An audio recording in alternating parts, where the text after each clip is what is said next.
Hello everyone, welcome to this podcast. In this podcast we're going to talk about some of the experiments that were done that led to the understanding that DNA was the genetic material in organisms.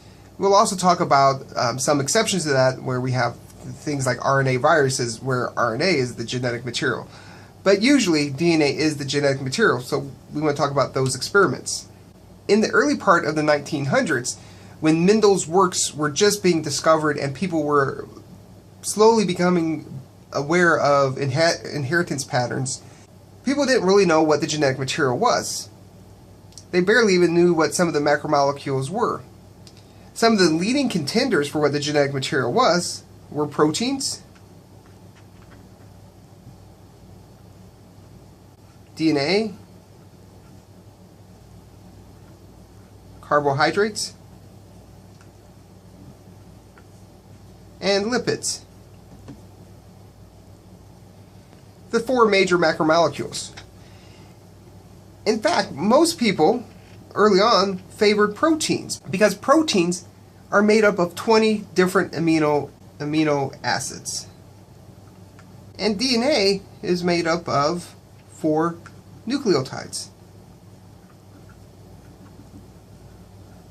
Because of that, many scientists predicted that proteins would be the genetic material because we believe that DNA had to be, or I should say the genetic material had to be a very complicated structure. And you can build more complexity with 20 amino acids, at least you would think, than with 4 nucleotides. But they didn't really know until they did some experiments. Regardless of what the genetic material was, they knew that it had to have 4 different characteristics. That the genetic material, I'm just going to abbreviate that as GM, it must contain complex information. Complex information. Second, the genetic material must be able to copy itself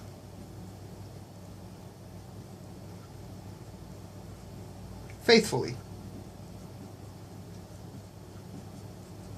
As the genetic material goes from cell to cell during divisions or from parents to progeny, there must be a very faithful way to copy this material. Third, the genetic material must be transmittable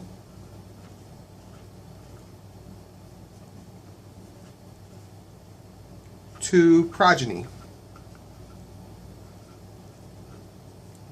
from parents. And last, this genetic material must explain traits and variability.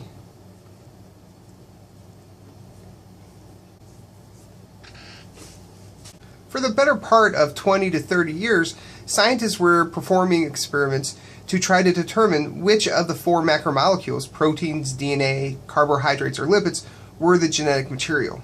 Of all these experiments that were done, there are a few that stand out as being critical to showing that DNA is actually the genetic material. And it started off with some experiments done by Griffith.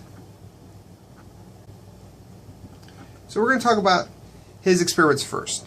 Then we want to talk a little bit about, or quite a bit about, experiments done by Avery, MacLeod, and McCarty. Then we want to talk about experiments done by Hershey and Chase. And lastly, we will talk about some experiments done by Geyer and Schramm.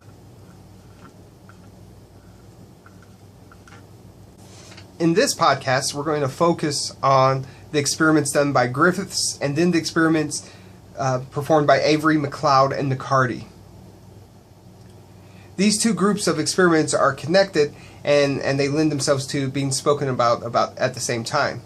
I'll have a separate podcast then talking about Hershey Chase and then Geyer and Schramm. So let's go ahead and get started with the Griffith's experiment. His experiments were probably the first to really get people thinking about the idea that they could show what the genetic material was.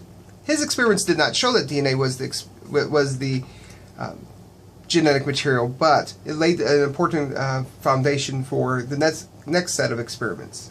To understand his experiments, we first have to talk about this bacterium called Streptococcus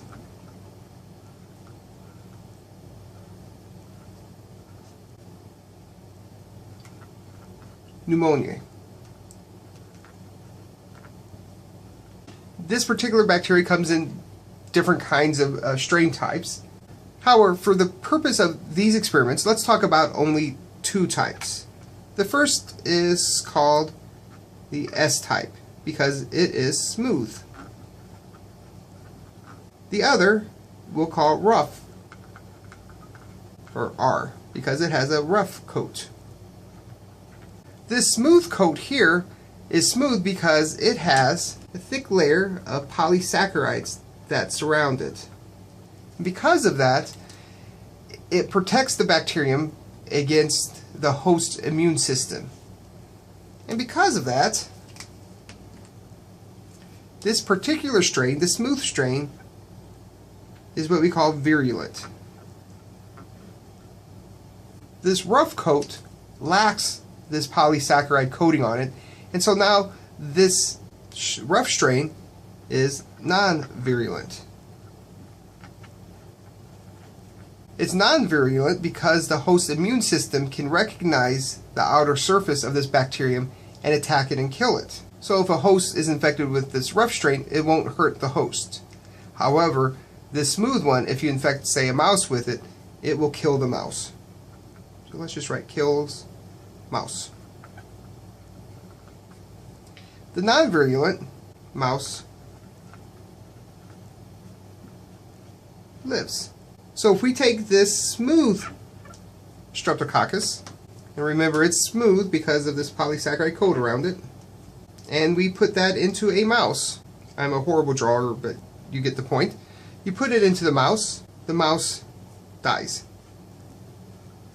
If you remove the bacteria from this dead mouse, what you end up with are smooth bacterium that have survived in the mouse because they've evaded the immune system and have ultimately killed the poor mouse here. Now if you take this rough coated Streptococcus and you place that in the mouse, unfortunately as this experiment goes along my mice don't get any better.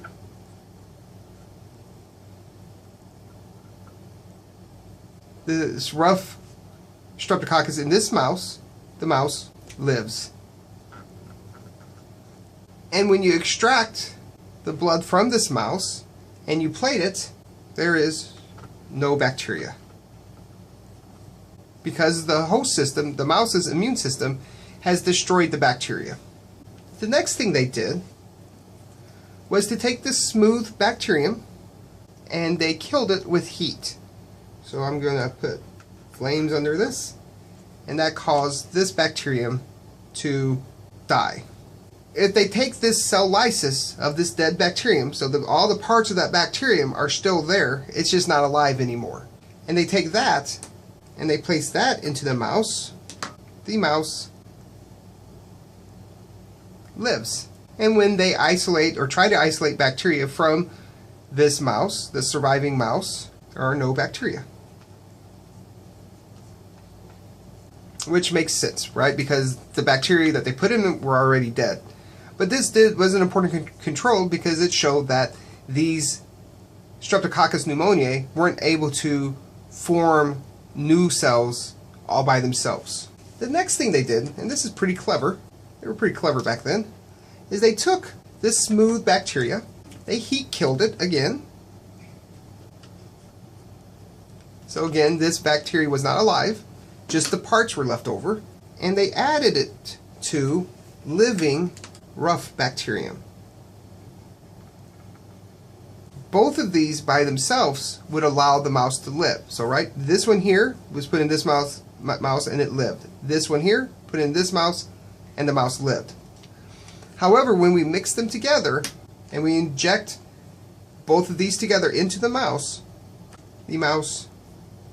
dies. And when you try to extract bacterium from this mouse, what you end up getting are the smooth bacterium. And so what this suggested, I'm going to have to write this up here, that there is a genetic principle. We now know it's DNA, but at the time they didn't know this. There is a genetic principle from the dead S bacteria that transforms the rough bacterium. So what that means is that when this cell was killed with the heat, it released all of its molecules. And somehow those molecules were able to move into this cell. And once they got into this cell, some of the rough bacterium transformed and formed our smooth bacterium that could evade the immune system and eventually kill the mouse. So now the question becomes, what is that genetic principle? Or as some books call it, what is that transforming principle? What is the substance that transformed that? And if we could figure out what that is, then we would know what the genetic material was. And that's when the next group of scientists came along. So let's go ahead and erase this and start with a fresh board. So the next group of scientists that we want to talk about are Avery, MacLeod,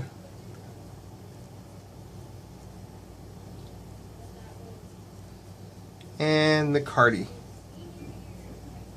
They took Griffith's experiment and added a bit of a twist to it to help determine which of the macromolecules present were the genetic material.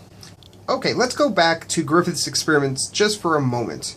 And if we take our smooth bacterium, and remember we kill them with heat, so they're dead, and we isolate all the stuff that's left over in them, all the macromolecules in them, and we put this in a big flask here.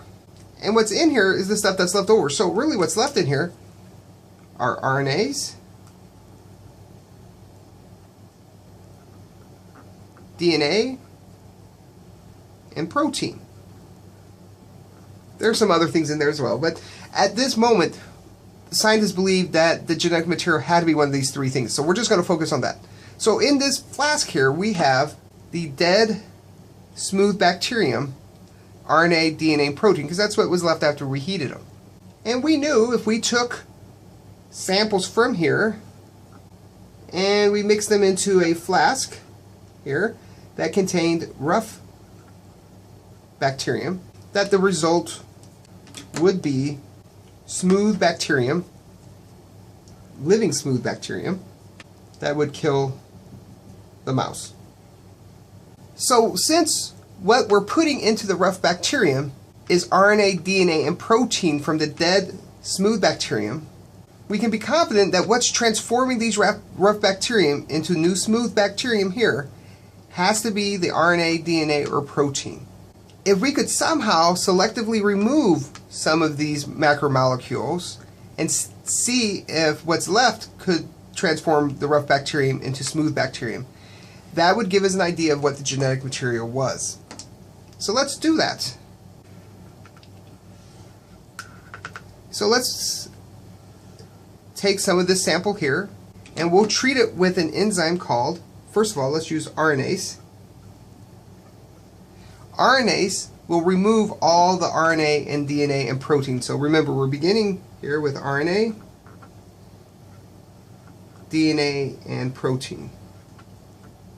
This RNAse will remove all of the RNA. So all that's left is DNA and protein.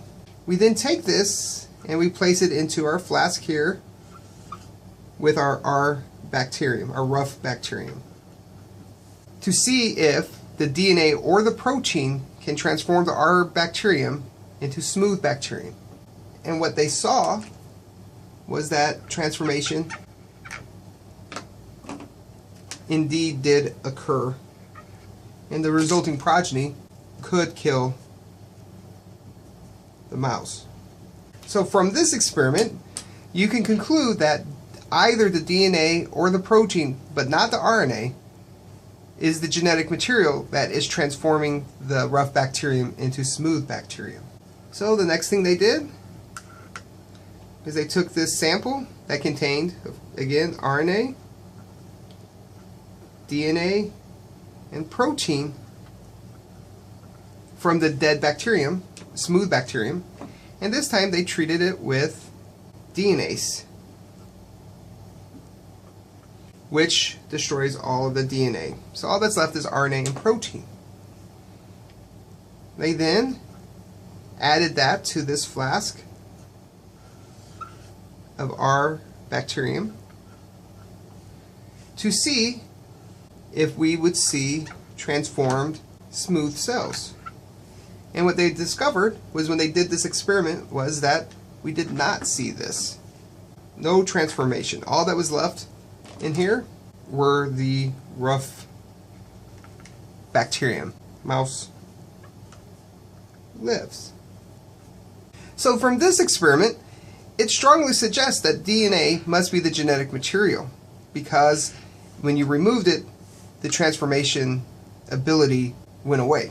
But to complete the experiment, they also did this. They took the same vat of samples from the dead smooth bacterium, the RNA, the DNA, and the protein. And this time they treated it with protease. Protease is an enzyme that destroys proteins. So all that was left was RNA and DNA. And they took that and they placed that into the flask containing the R bacterium. What they found was that transformation did occur. That some of the rough bacterium now were transformed, and the mouse would die. Kills mouse. So from this experiment, it would tell you that the genetic material has to be RNA or DNA. But if you go back to the first experiment, we know it can't be RNA. So let's summarize these results. In the Avery, MacLeod, and McCarty experiment, they took the dead smooth bacterium and all the stuff that was left in it after it died, the RNA, the DNA, and the protein, and they showed that, just as Griffith shows, that it would transform a rough bacterium into a smooth bacterium and kill the mouse.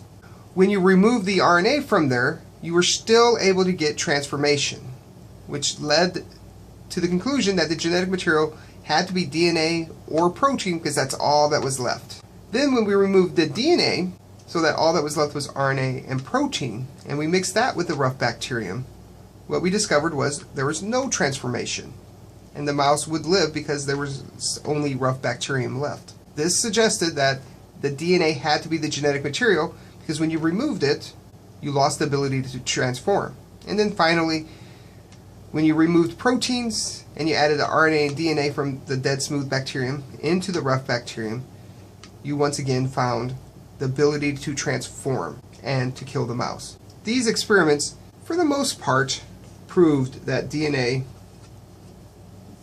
was the genetic material. However, there were still skeptics out there about whether or not DNA was truly the genetic material. And it took several other experiments to show that DNA was truly the genetic material in not only these bacterium, but also in organisms like viruses. And so let's summarize what we talked about with this podcast. The first thing we began with was we talked about the 4 criteria that the genetic material, GM, must possess. We then talked about the Griffith's experiment. And his experiments showed that there must be some genetic or transforming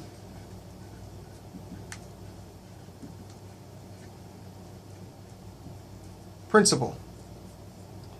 What that was, he didn't know. But he was able to show that there was something that was able, from the dead rough cells, from the dead smooth cells, that could transform the living rough cells into the virulent smooth cells. He didn't know what it was, though. And then Avery, MacLeod,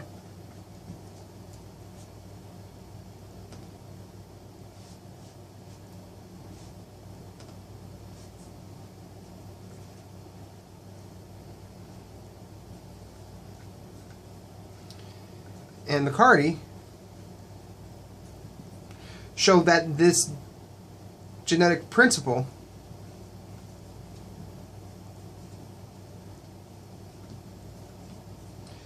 must be DNA, and that it could not be RNA or protein.